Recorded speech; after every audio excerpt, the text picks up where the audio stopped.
Подрядные организации приступили к ямочному ремонту городских асфальтированных дорог.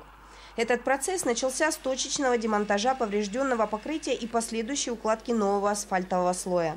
Первыми объектами ремонта стали центральные дороги города. Это связано с тем, что именно эти дороги испытывают наибольшую нагрузку, принимая на себя транспортные потоки. Ремонтные работы планируется провести на площади порядка 1100 квадратных метров. По словам представителя подрядчика, все работы планируется завершить до конца текущей недели.